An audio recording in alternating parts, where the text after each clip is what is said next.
Jason Lafferty. And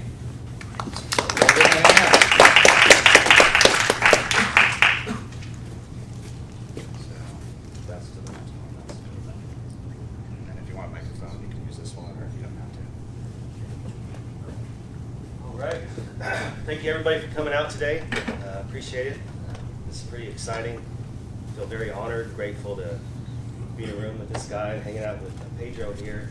It's pretty cool. It's been a short but long journey that I've been on, and it's been pretty exciting. So a little over a month ago, I was talking with Pedro and Chris, and I was explaining that during these different deals I'm coming across, I see like a common denominator of large groups that are interested in investing in RV parks, but there's a little bit of pushback, a little bit of hesitation because there's not enough information about this asset class.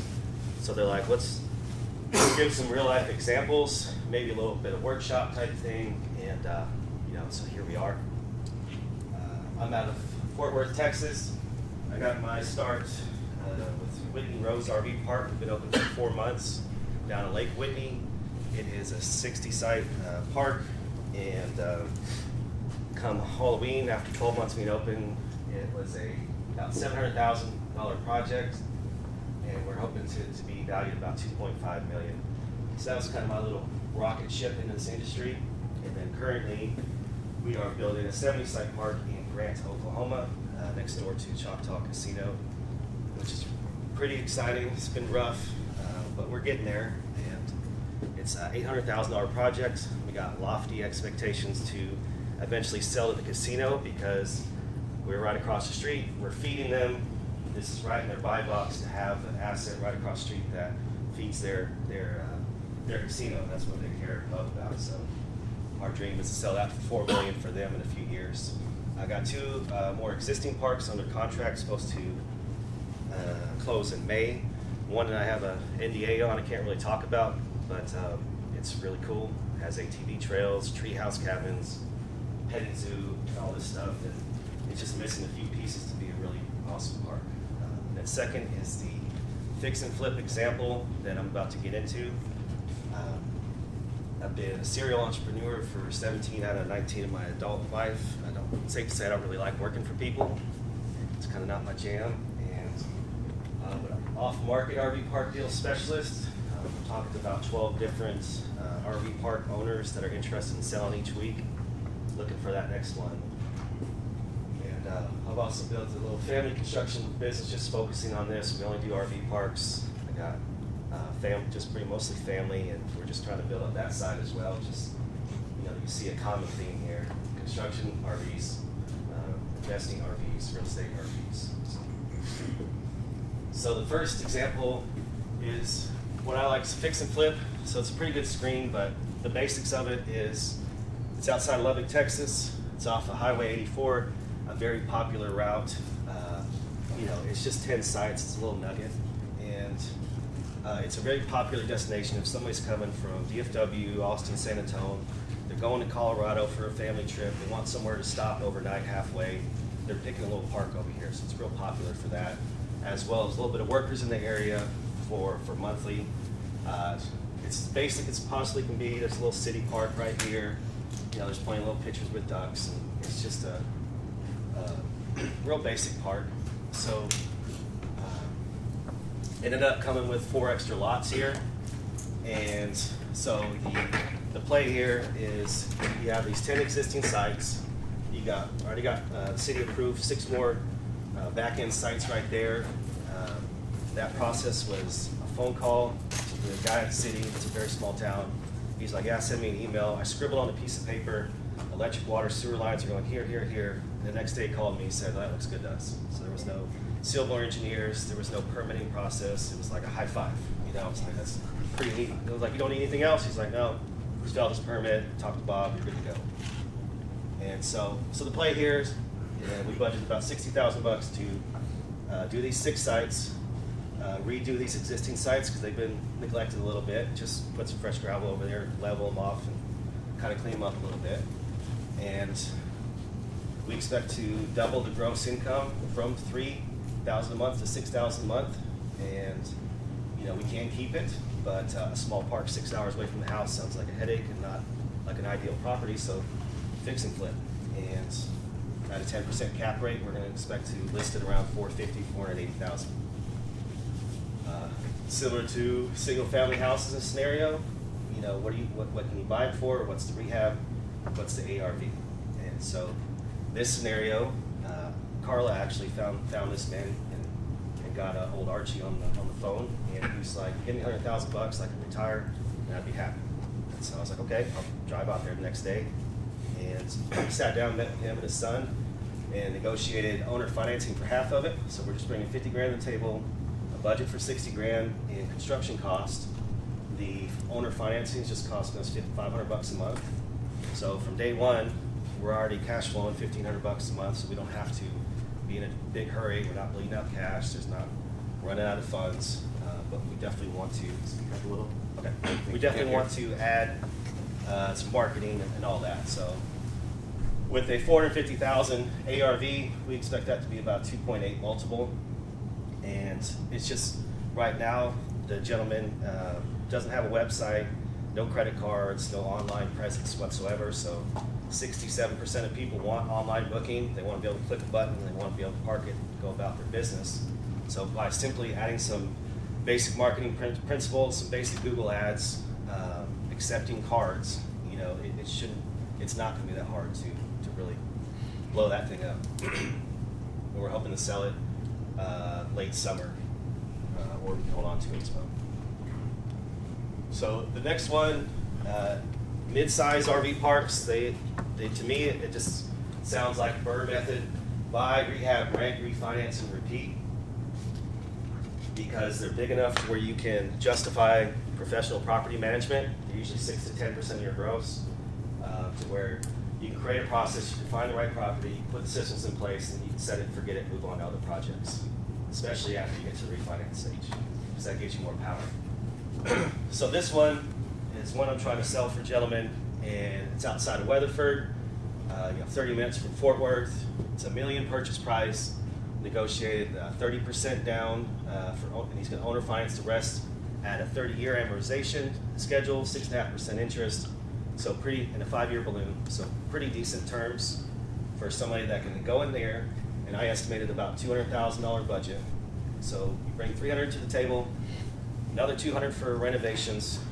It's got a 6,000 square foot building that needs to be cleaned up and remodeled. That would be a nice amenity for a clubhouse, showers, laundry, an office, and an apartment that you can rent out as well, add some income, as well as kickstarting, rebranding the park, kickstarting marketing, and giving this thing a facelift to get to your rent stage. So I put find your 60.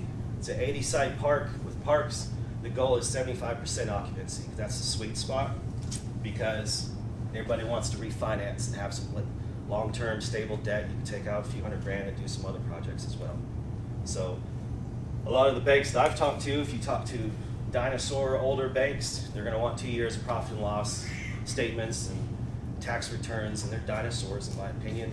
But there's a lot of banks that specialize in RV parks, and they're like, I don't care if you've been here 1 month or 6 years, as soon as you get to 75% occupancy, we're going to start the appraisal process and let's get moving. So to me, that screams BRRRR method. I'm trying to find mid-sized parks that aren't giant ones where there's not big funds and real estate trusts buying up, but all the little cash mom and pops are buying up. So a good 1 to 5 million purchase price sweet spot is kind of what I get excited about.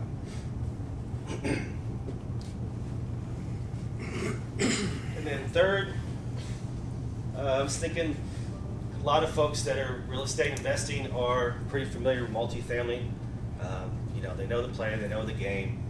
Very similar with parks. A common example is like, hey, I'm a passive investor, I got $100,000. They're like, cool, invest in our project. In X amount of months, you'll get 8% cash on cash return, either monthly or quarterly. And then once the project is either sold or refinanced, then you'll double your investment in 4 years. So I just kind of want to touch on some similarities and one difference between a typical kind of mid-sized RV park and maybe a typical 30 to 50 unit apartment building in, like, say, North Texas. So I talked to several experienced multifamily guys, done a ton of deals, and so I was like, what are some differences here when we're talking about capital improvements, timelines, cash flow, seller financing, cap rate, and all this stuff? And the first one would be capital improvements with RVs. I feel like they're a little bit on the lighter side because you know what you're getting into. You could, during your due diligence stage, you can see how long the septic system has been replaced, how old is it. The electrical pedestals are on like a 25-year lifespan typically, so you can see how old they are just by looking at them, if they're beat up. So you know what you're getting into. Typically, it's just some light repairs, re-graveling the pads, just little touch-ups. Multifamily, it's all over the place. You can have turnkey ones. A lot of them you want to have some type of value add, at least paint exteriors, remodeling. So I feel like that could be a little bit more time consuming, a little bit more involved when it comes down to the next spot, the timeline. With that fix and flip example, I think I could do that in as early as 9 months if I wanted to. And the longer you hold on, the longer you have a stable asset, the more you can sell it for. But with multifamily, I was told that about 18 months to 5 years is a typical turnaround range. So generally speaking, I feel like parks are a little bit faster in that time when you are doing a passive investment scenario, kind of a fund and whatnot. Cash flow, parks are almost always immediately, unless you're doing ground up developments, and that's not what we're talking about here. And multifamily, a lot of them are immediately or shortly after capital improvement. So there's a trend of similarities here. I found it pretty interesting on seller finance. All those guys I talked to, I explained that when I'm looking at parks, I often see 20 to 50% cash to close, owner finance, based off a 20 or 30 year amortization schedule, interest rates from 2 to 8%, with balloon payments 3 to 10 years. I was like, how is that familiar, and how does that relate to multifamily? He's just like, same, they're right around there. So it's a very close knit type scenarios. The cap rates are a little bit lower, typically 5 to 8%, because it's vertical construction, it's more stable, more permanent. RV parks, the sweet spot is 10% cap rate. A lot of people like to buy in that range, but 8 to 11 is a good safe cap rate for parks. And a big difference is versatility. Multifamily, say you had a big shift in demographics, you needed less or more bedrooms, that's pretty intensive on switching your floor plans and all that. You can do it, so there is some versatility, but a key point with parks is it's extremely flexible. So the Lucky 7 RV park we're doing, you have, say, one spot, and if some guy brings their RV, it's $50 a night, you get 10 nights, it's $500 a month, it's bringing in revenue. But if we put a tiny home or cabin in that same situation, there's a casino across the street that has 162 hotel rooms. It sells out every Friday and Saturday and every Thursday. So not everybody has a camper, and they have events and all this stuff. So if you had a cabin that you pay $160 a night to go across the street, I think that would be pretty popular. And so in that same piece of real estate, if it is more popular, we can add 2 or 4 cabins, or we can have 8 cabins or 10, find out whatever that sweet spot is, and only grow as the demand is there. So if I have a spot that I put a tiny home on, it's getting $160 a night versus $50 a night, same occupancy, that same piece of real estate, I just triple the value. So that same Lucky 7 RV park that we're doing, safe numbers, I'm hoping to net 20 grand a month once we have all 70 sites rolling and been open for a while. But if I had 8 cabins that were kicking ass right there in a few of those spots, that same net is going to be $30,000 just by a few little shift. So I think that's pretty cool. And then, here's another one we're working on. The last piece. This is for somebody that wants to be an active investor, say a joint venture. Somebody wants some equity in the deal. Typically a little bit bigger project. So the example, it's got a little cut off, but this one I'm working on. Here's what the scenario would look like. It's a $2.5 million purchase price. We negotiated $900,000 down, and then he's going to owner finance it at some pretty favorable terms. and there's $300,000 needed to kickstart marketing because he has a $0 marketing budget, and furnish a few of the Airbnbs and kind of little touch-up stuff. So it currently has 44 RV sites. It's on 80 acres. It's got 13 cabins. It's got a $1 million house that the owner built that's not being used. So immediately turn that into an Airbnb, and we're going to hang out there a lot. It's got just a bunch of space, and there's a bunch of room to grow. And it's already, the guy did a great job, and it's already netting $28,000 a month on average. So there's a couple other Airbnbs that we can add to it just by the owners leaving. And so doing that, adding some professional property management, adding marketing to where it's already set up for company retreats and weddings. So we're just going to go there and attack anybody within a 3-hour radius that does those type of events, draw them in for bigger ticket events. And we believe within 12 months we'll be able to bring that net income, jump it up to $48,000 a month just by adding some of those basic principles. So with that, your first play could be, we invested, it's been great, let's just sell. And we could easily sell that for around $6 million once you stabilize that and brought that value add to it. So that could be your quick exit. I don't like that personally, but the next step would be refinance, pay off the owner note, capital investment gets brought back, and then we got over $1 million to play with, and you can either disperse that or double down and add 50 sites, add 10 more cabins, and really blow this thing up. So that's my favorite idea for this project, a long-term situation, because in little as 12 months after this refinance, you can go in there and add some more cabins. By month 24, you can have $11 million property. So I think that's pretty cool. I'm really excited about that because that extra little piece on the side is that there's like thousands of ATV trails across the street that access comes with it. So it's kind of like a little wonderland, fun side note. So that's the 4 examples I got. If anybody's got any questions, I'd be happy to. I'm sure I blew through that pretty fast. And, why don't you go through like what exactly an RV park is? I get that question too. It's like, what exactly is an RV park? What is it that you're looking for in them as a potential target or asset? Yeah, gotcha. So RV parks get confused a lot. Trailer parks, mobile homes. There's different levels to this shit. There's mobile homes. There's your trashed out ones. There's nicer ones at a nicer location. For RV parks, I'm talking about, you got generally about 3 different scenarios: a community, which is a full-time park, in transit. You're off of I-20, you're off of I-30, and people are just coming to your destination, or you are a destination or next to a destination itself. So to me, each park is like, what's the scenario?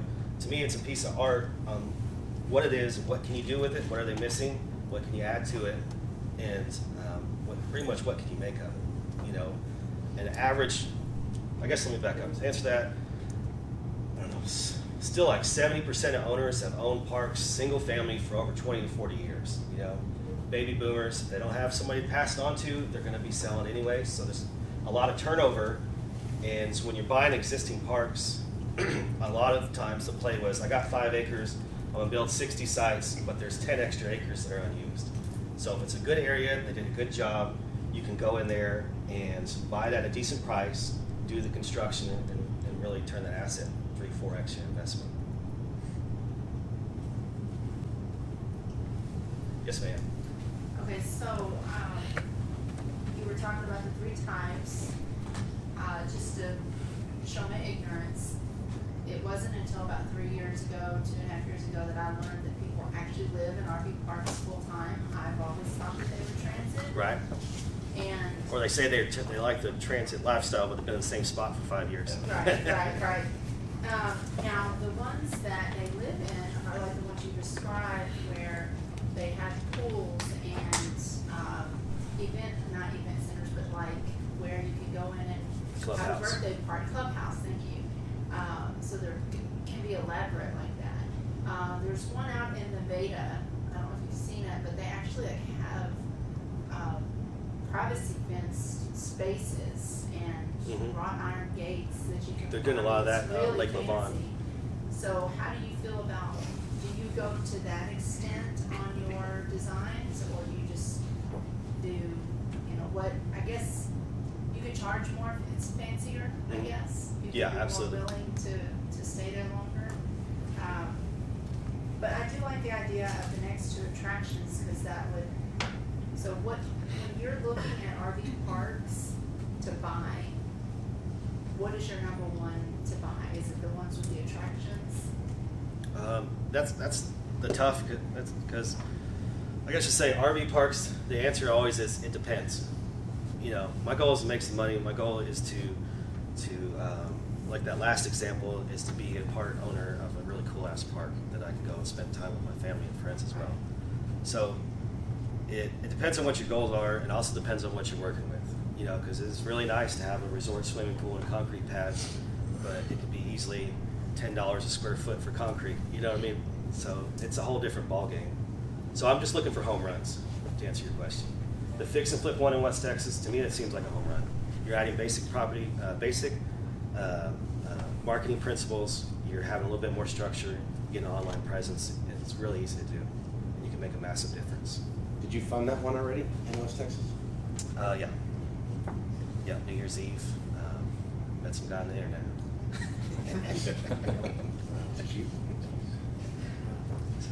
So in your presentation before, that when you did a Pedro, or I think Pedro was there too. Yeah. You talked about the equity that you raised to self-fund your own deals. Can you kind of explain how you did that? Yeah, the first one, I was able to pull off an SBA loan with 15% down by myself. Just kind of scraped by that one. And then when I came across Oklahoma, I partnered up with that guy. And so, do you mind if I tell him about the split and all that? No. Yeah, so he brought in capital investment needed for it, because I'm still broke, cash broke and equity rich. And so obviously we used a local bank that wanted 25% down, and so he brought that to the table and helped qualify for the loan, or pretty much qualified for the loan. I just signed on papers. And so once we refinance and he recoups their initial investment, I'm 60%, they're 40%. I'm doing all the construction at cost. We're living there on site in a 1983 cabin. We call it Stabbing Cabin. And we're making it happen. I'm doing all the marketing, all that stuff, so I'm doing it 100% as needed. So in terms of level of involvement, you know, if you're looking to get into deals like this, you know, what can you bring to the table? Do you have a marketing background? Do you have a construction company? You know, everything's negotiated. So obviously, the more value you have, the more equity you're going to get. So What you got? I was just say, so, if you could please, I know you just did it, but just like reiterate the team you need to do this. So like. Well, I think I could do everything. I'm a single person. I'm a single person, and I don't have that kind of capital, so we talked earlier about. Yeah. Possibly doing a JV, you know, joint venture with multiple people. Mhm. Or a syndicate, or however you wanna, organize it. Is there anyone else that we need? Like, I'm not gonna do construction with my own hands, so I guess Right. I need somebody on the construction side. So just kind of list what you would need. 3 to 4 main pieces. You know, who's going to run it? Operations. Where's the money coming from? Who's the deal getter? Or, you know, the real estate side of things is putting the plan together, doing all the underwriting. And, you know, there doesn't have to be somebody with the construction company. You could just obviously bid it out for that side. But if somebody like me, that was my thought with the construction companies, build that up, because we're creating sweat equity and we're creating value. So all I know is that the more value, the more work I put in, the more opportunities going to come. So I would, to answer your question, I would say, you know, it's just a matter of working through it. Like, what do you have? What are your situations? What is your skill set? What are you looking for? And then just start putting the pieces together. Because you could do more fix and flips, or, you know, I know people that like the burner method, or I know people that like to buy just to owner finance to other people's. You know, it's just, so it depends on what you got and what you're working with. What you want. Do hard money lenders lend on this sort of thing, or is it too risky for them? Some do. In my little experience, anytime I go to a real estate event, I always ask them. And and their answer usually is it depends. They want to see it, but there's more and more popularity. So if the numbers are right and they're willing to play ball with it, they will. And then what are the major things, we also, I'm sorry guys, and we were talking beforehand. What are the things that, you mentioned the septic tank on that one we were talking about, Mhm. so what advice would you give for somebody, what kind of checklist do we need to look at when we are looking at a property to purchase? I can email you some stuff. Awesome. So when I'm calling park owners, I got this little cheat sheet of any question I can think to ask. So if they're kind of rude or conversation's not flowing, I can look back to like, let me ask that one. So I can email you that. But And Jason's not selling himself here today either, but he does all his services. Oh, Like he just came into, right during the freeze on Sunday night, I called him about building 8 units in Eastland. And he was there with the crew in a week and a half, built it all, septic design, wow, okay. septic work. So We're hungry. He reviewed everything, did everything, had everybody lined up, and So you'd be a consultant for anyone who. yeah, I should probably work on charging for my time. absolutely. Yeah. For a small fee. We're small. But I'd be happy to talk you through it, you know, because this shit's exciting to me. Excuse my language. All this stuff is exciting to me, so it's not like work. I get random people that call me. They're like, I got 20 acres in Georgia, and I'm looking to do this. I'm like, cool. How's this work? What are you gonna do about this? It's pretty interesting. So, sir. You talked about the different types of RV parks. You got your long-term residents, and you have your short-term stays. Is there one you prefer over the other, or is there, do you want to mix, or does it, again, depend on where you're at? Yeah, I think it's whoever's running it, what they want. Because it's just like any other real estate. They're like, I like this path. They find their niche.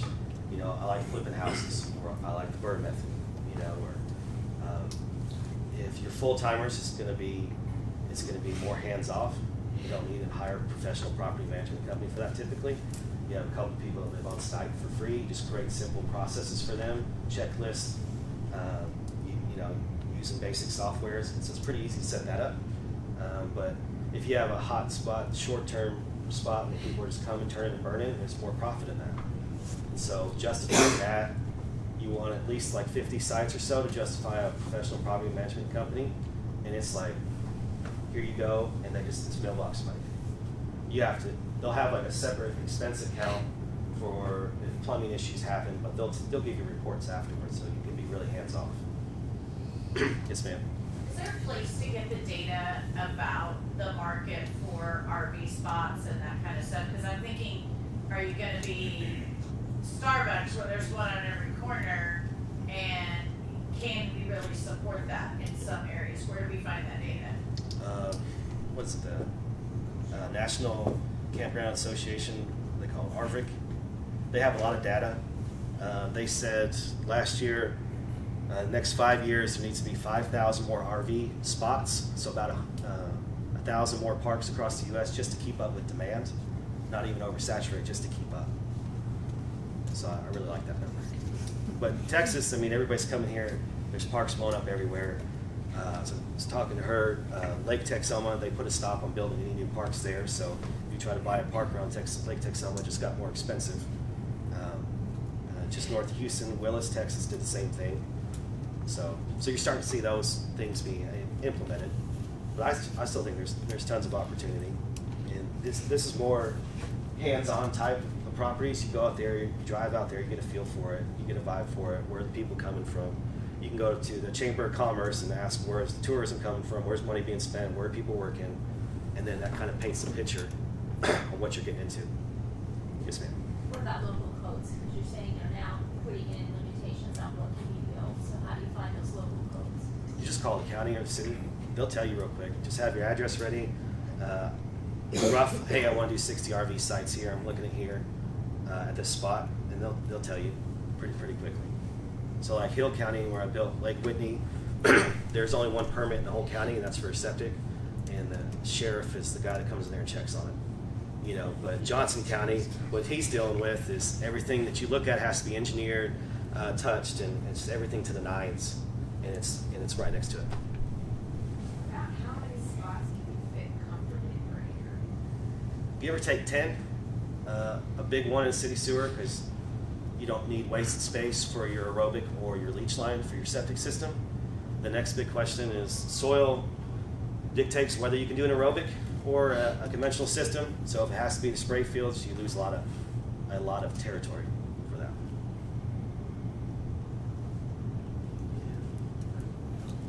What you got, Could you sir? tell us a little bit how tenancy laws apply and or do not apply, and how that affects risk? I like it. I just copy and paste Texas Campground Association, TACO, and that's what they're called, and just follow their site agreements. So they provide those documents, and so everything that you're having signed is month to month. Yeah, they're not getting their mail there. I'm not doing that. I'm not doing long-term agreements. Some people will do that because when you have that, somebody wants to quit paying, you have to evict them. With this process, I like the idea of this last park they have under contract. He donates $1,000 a year to the local fire department and police department, and he does a little charity stuff for them. So if he ever has any issues, his life gets a lot easier. So just being involved in the community for when you do have those unfavorable situations and you gotta drag somebody out of there. But they're not a tenant. It's a site-to-site lease agreement. If you don't want them there, you can ask them to leave, and they have to leave. It's just not fun.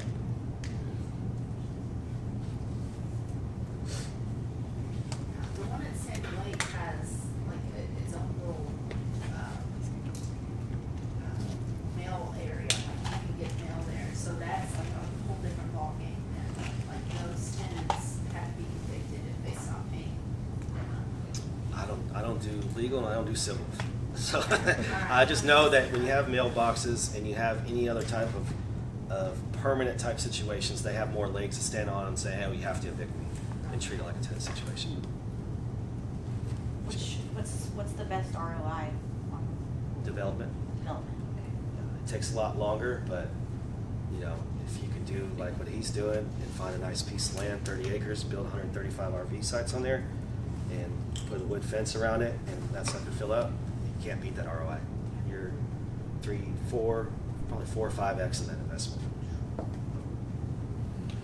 If you build it and they don't fill up, then not so much. So did you find it easier to do your SBA loan for a startup or private investors? It's just a lot more paperwork. The Oklahoma one, I was able to get through underwriting and approved with the local bank in 39 days. With an SBA loan, it takes 90 to 120 days. It takes like 60 days for them to think about it. Yeah. And then you start the underwriting process, and it's the government, so they're not fast. So if you're in a situation where you have time, that's good. But if you have a piece of land under contract, you don't own it yet, it's gonna be a little bit tougher to wait 120 days. I got lucky with Whitney because the sellers wanted to sell faster and they're about to get out of the contract, but they had some random stuff, a medical bill liens that they had to take care of, and it bought me more time to get that SBA done. What are the top amenities that people want to see at RV parks? Dog park, Wi-Fi, laundry, showers, bare minimum. You add your walking trails, any type of sense of community, short-term, obviously your little fire pits, and just any amenities from there. But Wi-Fi, of course, 67% of all RVers have dogs, so give them somewhere for them to do their thing. I'm just gonna rapid fire some questions at you. I like it. Sorry. How do you personally make the decision between it's gonna be leaning towards short-term tenant or short-term RVers versus the long-term? How do you decide, make that decision? Put your investigator hat on.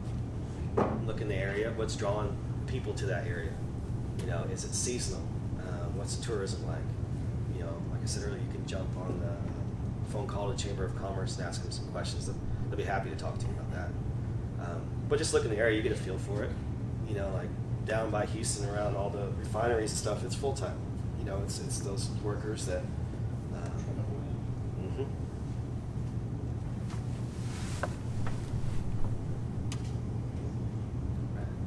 And for the long term, the ones who live there, what in just your estimation,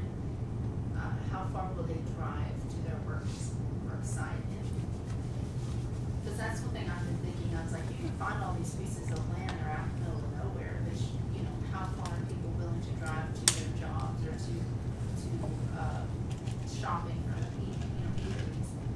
Is that 35-minute drive, an hour drive, what in your estimation? It really depends. So like Lake Whitney, where I'm at, there's people driving 30 minutes to Hillsboro, and outside of there, it's pretty rural. But situations like Nick's building right off of I-35, being downtown in 45 minutes, that to me seems like a little gold nugget, because it's not necessarily about work, but they want to be outside the city, usually an older couple, but they still want to be close to the grandkids within a short drive or something like that. But they're not in all the traffic of DFW. But if say you have some decent employment areas and you're 30 minutes away, but your park caters to those people a lot better than the existing parks, people will gravitate toward that for those few extra little amenities. So that's the fun part too, is just outwit them. What do the people want? Give it to them.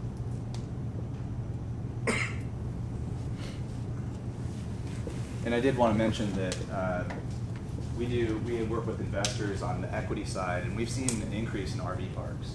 So we do a ton of multi, now that that's kind of cut off quite a bit. We've seen a number of RV park deals coming through where they're looking to bring investors in. So those can be good opportunities to get involved as an investor. Just make sure that, I can show you real quick the difference between. So this is just a sample of like you guys might have heard of a real estate syndication, how you set it up. And like this is a joint venture or partnership. So up at the top you have the property, which would be the RV park, owned by an LLC. And then everybody comes in as a joint venture partner. The operating agreement dictates, hey, I get a certain split of profits.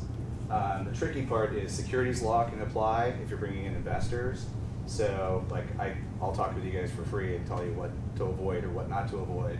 But once you start bringing in investors, it gets a little bit trickier, so you want to make sure you comply with securities law. And you can do it more like a real estate syndication, which is this one, where you still have the LLC that owns the property.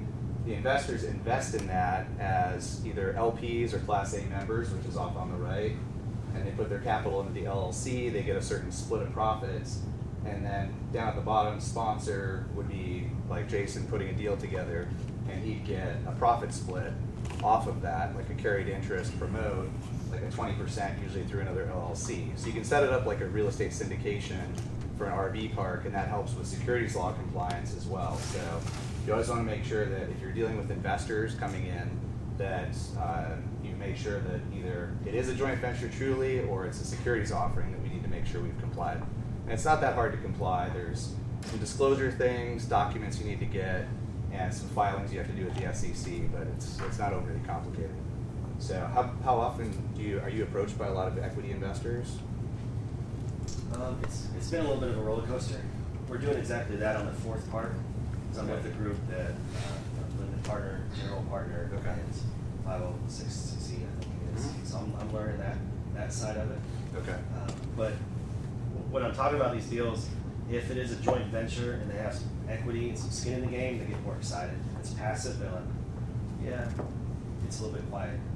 Yeah, and that's one of the key differences between what makes it a securities offering or just a partnership joint venture. Is usually if it's a passive investor who's just putting their money in just to get a return, a lot of times that ends up being a securities offering where you have to comply, versus if they're more active and they want to be involved, a group of you get together, even if they're just providing a little service, you can do that more of a joint venture or partnership, and you're usually okay. Anyone else have any other questions? Well, I I thank have a everyone. comment about how Yep. I think this is a perfect venue for RV parks. Some statistics that I just recently checked in. RV park sales continue to increase lately. More people are getting on the road, and the popularity of remote working continues to be a huge influx with the way we do business day to day. So Invest in that Wi-Fi. really excited. Great presentation. Thank you. Awesome. Thank you. Yes, ma'am. So I have acreage. So Uh-huh. how do you get started with site plan? Talk to me. Just kidding. Just kidding. I have 61 acres. 61, nice. I would just take a good look into it. What can you create out of it?